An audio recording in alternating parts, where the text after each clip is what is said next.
Well, hello, Sarah Solorsino here from Access Church, sharing our weekly devotional, and I am not in my car this time. I'm actually at Bay Area Community Church here in Annapolis. And I'm here because I want to show you something that was engraved upon the walls of Bay Area when it was built, 2006. You can see it there. It's Psalms 67, 1-2, and it says, "May God be gracious to us and bless us. May his face shine upon us, that your ways may be known on earth, your salvation among all nations." You know why I'm here is because I want to share that when things are engraved, it means that they're important. It means they want us to keep in remembrance of these things, to put them into practice. And I'll tell you, the Bay Area is pretty good at doing just what Psalm 67, 1-2 says about sharing Jesus with the nations. You know, I came to faith through Bay Area, through the people of Bay Area, the church that ministered to me. And as a result, I came to faith. I started growing in my faith. So much so that Bay Area sent me as a missionary to El Salvador. I lived there for 10 years. That's where I met my husband. And God brought us here with the vision to plant a multi-ethnic church. Bay Area was the same church that ordained my husband and has sent us for Access Church. And so our roots go deep with Bay Area, and we're so grateful for Bay Area. And things that are engraved are important. You know, my ring, my wedding ring, I hardly ever take it off. I doubt I could even get it off right now.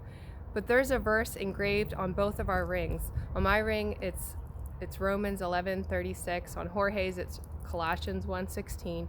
And basically they say the same thing, that we live for and by him. Our whole lives revolve around the person of Jesus.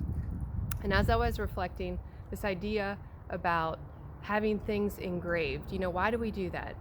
Like I said, it's to remember, it's to put it into practice, right? And so, did you know that the prophet Isaiah talks about us being engraved in the palms of God's hands? Isn't that awesome? You know, and I don't know if you know the context, but I was studying a little bit, and what was going on in Isaiah was that the northern and the southern kingdom of Israel were divided.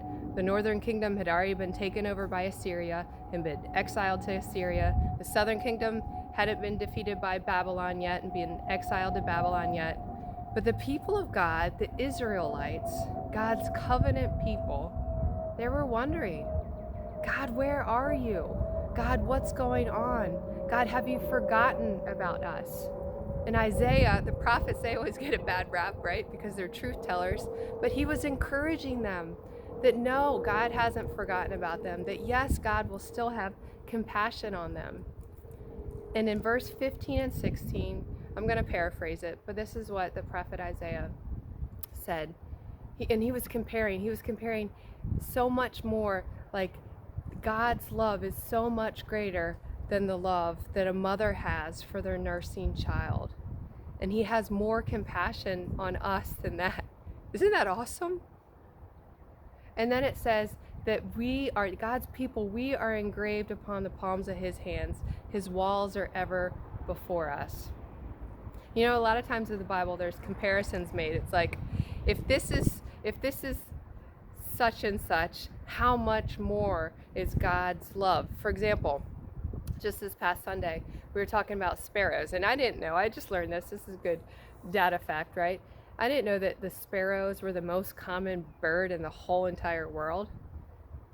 And the scriptures tell us that if God even cares for the sparrows, how much more will he care for us? So this comparison, so how much more compassion and love does God, our Heavenly Father, this poetic imagery of a father with his children, have for us than for a mother with their nursing child?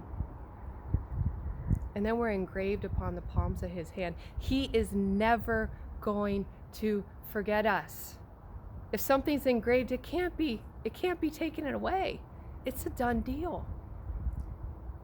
And his walls are ever before us. I started thinking, well, what does this mean, his walls are ever before us? Did you know that most of the world actually has like these strongholds, these fortified walls around their buildings to protect them? I know we had walls. We had perimeter walls in El Salvador.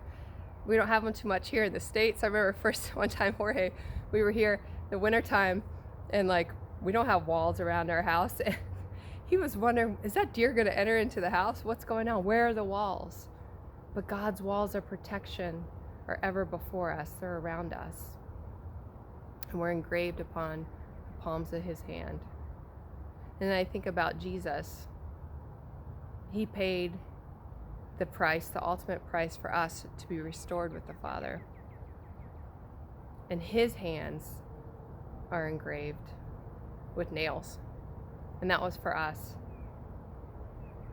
And I just think that's incredible that no matter what, God will never leave us nor forsake us. He has compassion on us, and we are engraved upon the palms of his hand. So I don't know if you're going through something hard. Maybe you're not. Maybe you will in the future. We all go through joys and sorrows. But I think even in any joy or any sorrow, or anything that we go through life, we have to have this strong foundation and encouragement to know that he will never leave us nor forsake us. It's a done deal. We are engraved upon the palms of his hand. So I hope this was an encouragement to you. I was encouraged as I studied this passage in Isaiah 49. I pray that you have a blessed week.